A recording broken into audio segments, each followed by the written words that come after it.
什么是真正的慈悲？很多人都搞错了。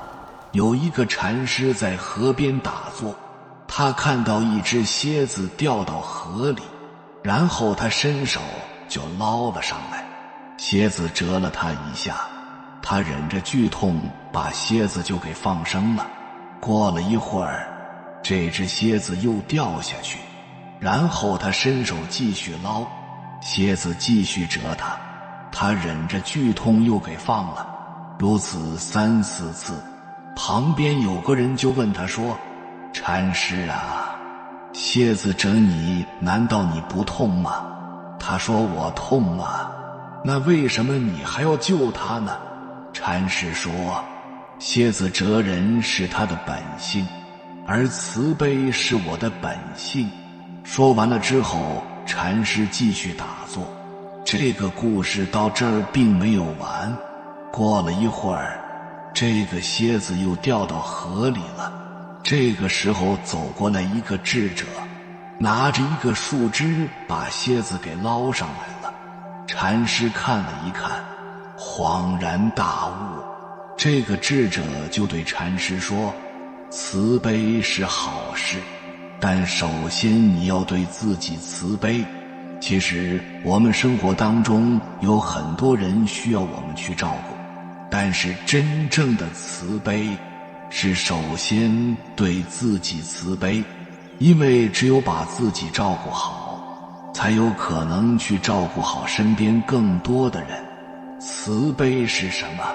慈悲就是我们懂得痛苦的根源，懂得每个人在生命不同阶段做人做事背后的原因，懂得了我们每个人都是按照生命的运行规律和因果规律在践行的真相，懂得我们生而为人要去承担生命的功课，而后产生的那份通透、平等、抽离和智慧。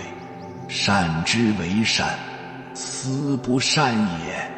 我们都知道善良有一个对立面，或者说反义词是恶，但是慈悲我们却很难找出它的反义词。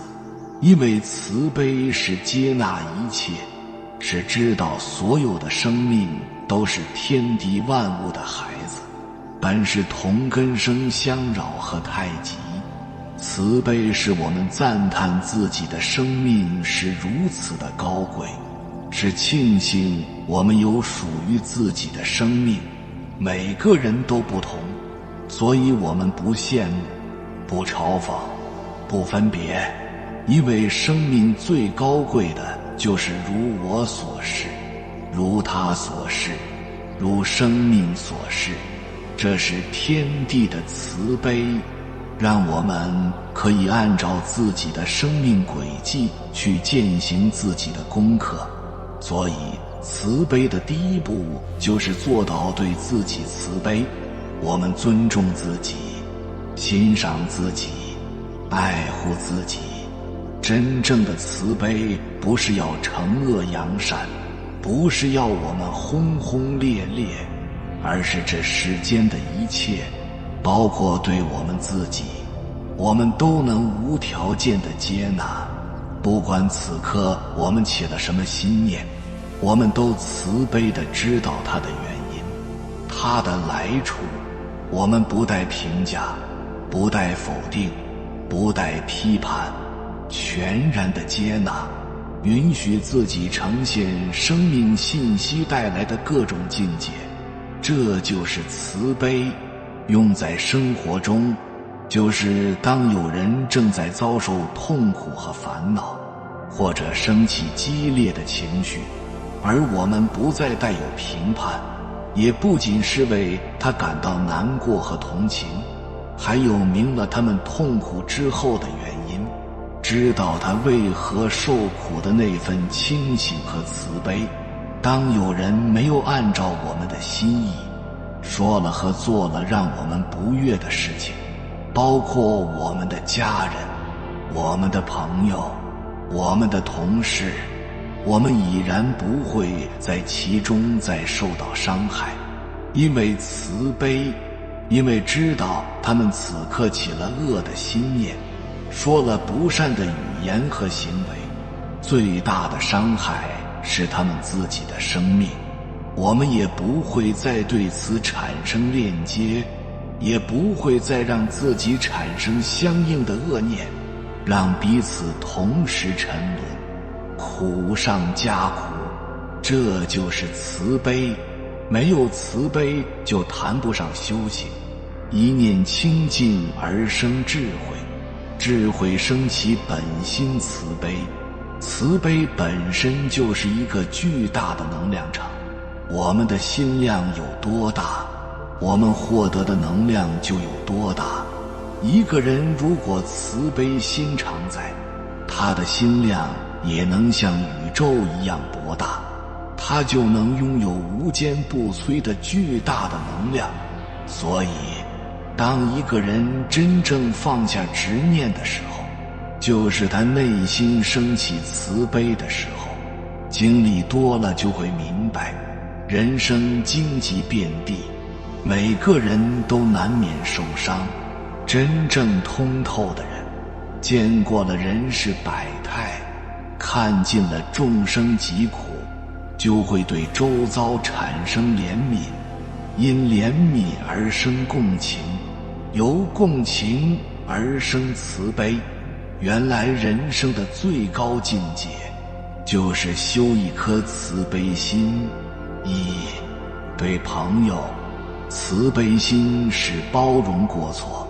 淮南子中有言：非宽大无以肩负，非慈厚无以怀重。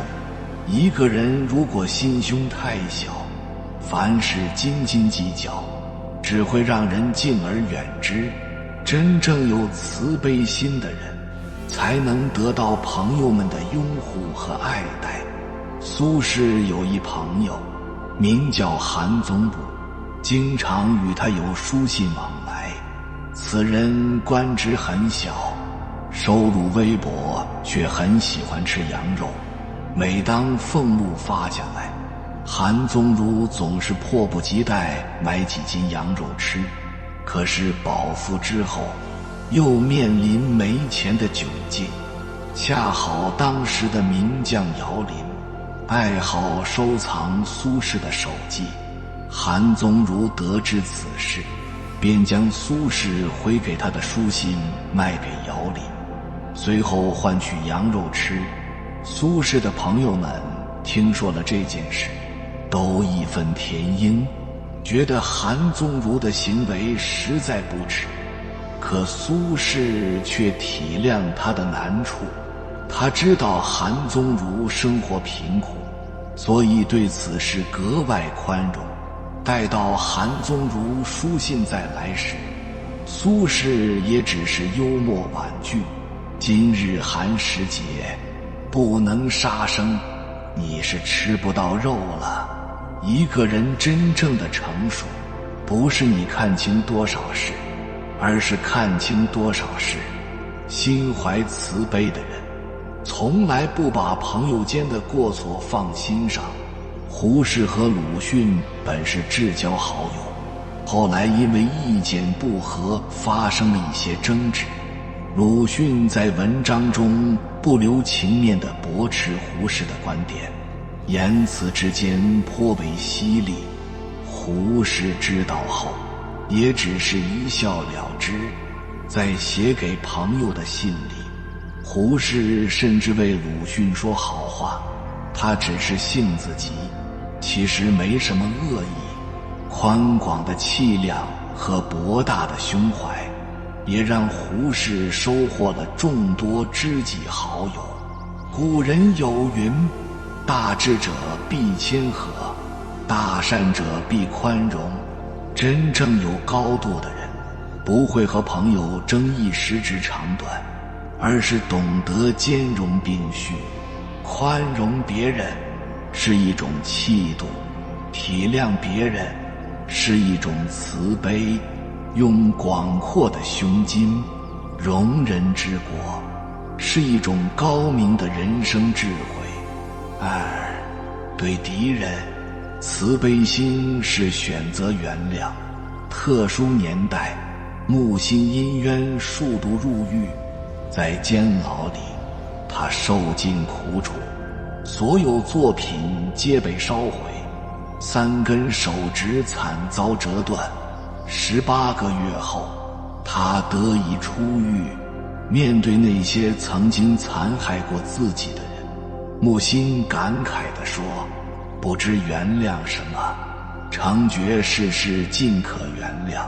人活到一定的境界，所有的恩怨情仇都会随风消散。选择原谅，也不是因为别人，只是为了放过自己。公元1057年，年轻的苏轼与张敦相遇，两人一见如故，引为知己。曾经苏轼以为和张敦年少相遇，志同道合，有意会天长地久，但是没想到后来的张敦在云谲波诡的宦海斗争中变得无所不用其极。当他一路高升，位至宰相后，所做的第一件事就是清除苏轼这位旧日的好友。他先将苏轼贬往瘴气盛行的蛮荒之地惠州，随后又贬至辽无人烟的海南，一路贬谪，让苏轼与家人相隔天涯，身体状况也是急转直下。当初亲密无间的好友，如今对自己却痛下狠手，变成了最凶恶的敌人。换作旁人，早已对其恨之入骨，但苏轼却说是与丞相定交40余年，虽中间处处稍异，交情故无所增损也。曾经的恩怨情仇，在苏轼这里早已风流云散，明赏也好，暗刺也罢，都未曾在他的心中留下半点痕迹。人到了一定年纪就会明白，无论遇到什么人，都是命中注定的。有人帮助你，就有人欺你骗你；有人给你关怀与爱，也有人教会你原谅和忍耐。面对过往的伤害，不必怨天尤人，也无需反复咀嚼，因为憎恨他人，其实也是在痛苦中折磨自己。让往事清零，让爱恨随意。当你不再跟仇恨过不去，一切才能彻底过去。3. 对世人，慈悲心是心存善良。在苏轼漫长的一生中，善良是贯穿全城的词汇。公元1077年，苏轼刚到徐州上任，当地连降暴雨，不久后城内大水弥漫，放眼望去一片汪洋。为了百姓的安危，苏轼不舍昼夜，带领官兵与洪水斗争近2个月，终于让徐州城转危为安。到了杭州，当地先是遭遇水灾，不久又遇旱灾，百姓缺粮，米价狂涨，民不聊生。于是苏轼一边向朝廷上奏请求拨款，一边疏浚西湖，修建水道，最终解决杭州城千年水患。在苏轼的一生中，不管得失荣辱，还是高升低落，他都始终心系百姓，造福一方。看到路边饿死的小孩，他悲痛难忍，会含着热泪将其埋葬。遇到穷苦赶路的书生，他心生怜悯，会拿出银两资助对方。俗话说，爱出者爱返，福往者福来。苏轼的善举也为他带来了命运的恩泽。当他被贬荒凉之地，总有百姓为他送来粗茶淡饭；当他身陷政治风波，总有人想方设法救他于水火。人的一生，所有的祸福皆有因果的，就像曾子说：人而好善，福虽未至，或其远矣。你给世界多一份关怀，自己也会感知多一点温暖；你给他人多一份善意，自己也会得到多一点幸福。所有的善意都会像空气流通一般，最终降临到你的头上。存善心，做善事，就是对自己最好的善待。4. 对自己，慈悲心是放下执念。有位小和尚不小心端起了一杯很烫的水，他被杯子表面灼热的温度烫到龇牙咧嘴，于是急忙找解救的办法。他一会想往杯子里兑点凉水，一会想找石头敲碎这个杯子。师父看见了，问他：你为什么不把杯子放下呢？很多时候，我们就像这个小和尚一样，困于内心的执念，明明放下就可以得到解脱，却在烫手的生活中为难了自己。李叔同说，人最强大的时候，不是坚持的时候，而是放下的时候。当你学会丢掉不必要的执念，才能让心得到解脱。1079年，40多岁的苏轼因乌台诗案被一纸诏令下放黄州。那时候他行走在青山绿水中，以为自己可以相伴山水，自娱自乐。可是内心对建功立业的渴望，无时无刻不让他倍感折磨。他恨自己身在盛世，却无法施展一枪报复；更恨自己被贬他乡，却无法真正做到归隐田园。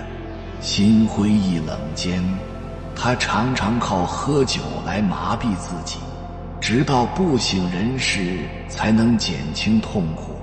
直到有一日，在赤壁之下，他眼见古人的丰功伟业都已灰飞烟灭，他终于明白，山川庙堂难求成全，唯将上知清风，羽山间之明月不可辜负。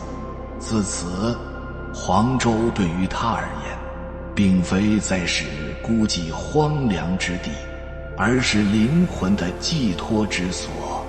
他会在阳光满照时泛舟游湖，也会在烟雨朦胧中静听蛙声。过往的执念都已远去，取而代之的是对生活的期盼与希冀。一念放下，天地皆宽。年少时，我们也以为凡事只要拼尽全力，总会得到想要的结果。直到经历了岁月搓磨，才懂得不是所有的事情都能如己所愿。风光得意总是侥幸，遗憾痛苦才是人生。面对机遇的无常，要守得住荣光，更要经得住失望。学会跟不如意的人生和解，才是对自己最大的慈悲。曾经有人问弘一法师，请你告诉我，什么是爱？法师闭目凝神，缓缓说道，爱就是慈悲，对世界慈悲，是一种包容天下的宽厚；对自己慈悲，是一种淡然处世的通透。很多人都只看见慈悲的肤浅意义，以为救人行善或布施捐钱就是慈悲。如果你能觉醒，就能发现，真正的慈悲不是一味的行善救人，而是全然地接受自己内在的阴影，以无分别心的存在去唤醒众生或帮助众生觉醒。我认识的许多大善人，平时有空就捐款或当义工助人，但一到半夜或独处时，他们就开始焦虑不安，直到他们又投入义工的工作时，他们才觉得安心。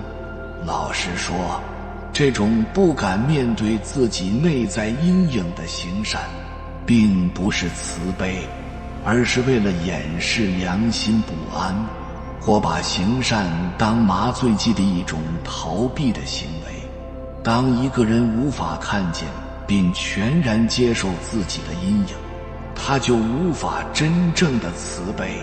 没有觉醒的人会选择性的去助人，真正觉醒的人看见那些酗酒的、荒淫的、爱赌博的、做坏事的人，就好像看见自己内在的阴影，自己也曾有这样的念头或执着，自己也曾有这样的苦和迷惘，只是他都面对了，超越了，所以可以体谅他们的苦，不会把他们当作洪水猛兽，避之唯恐不及。如果因缘成熟，也愿意帮助他们觉醒。在觉醒者的眼里，每个人都是珍贵的，且是独一无二的，也都有觉醒的潜能和本质。然而，许多修行者只要看见有人纵欲、犯戒或从事低贱、违法的工作，如从事坐台陪酒的风尘女子，或者小偷、骗徒或暴力分子，就会大加斥责，且批他们非我族类，无药可救，恨不得立刻把他们打入18层地狱。事实上，人人皆有神圣的自性，是否无药可救，完全由他们自己决定。如果有人走错路或迷失自己，就把他们打入地狱，那妖世间还有谁值得救呢？包括我在内，很多人都是历经无明的阶段，做了许多蠢事，受尽各种苦痛折磨，才慢慢觉醒的。那些未经历过自己内在阴影的修行者，真的就以为自己是在天堂或净土？我想，他们的天堂和净土可能是用布景搭起来的吧。他们主张的慈悲，也可能只是压抑自己内在阴影后所浮现出来的错觉。有缘人，感谢你看到最后。如果今天的影片对你有所帮助，请按个赞给我响应，回复一句与慈悲同在。愿你修一颗慈悲心，享一世富贵命。还没有订阅频道的，请点击右侧的订阅按钮，与我们建立更深的连接。随缘加入会员，与同频之人共修福报，随喜转发，传播善知识，功德无量。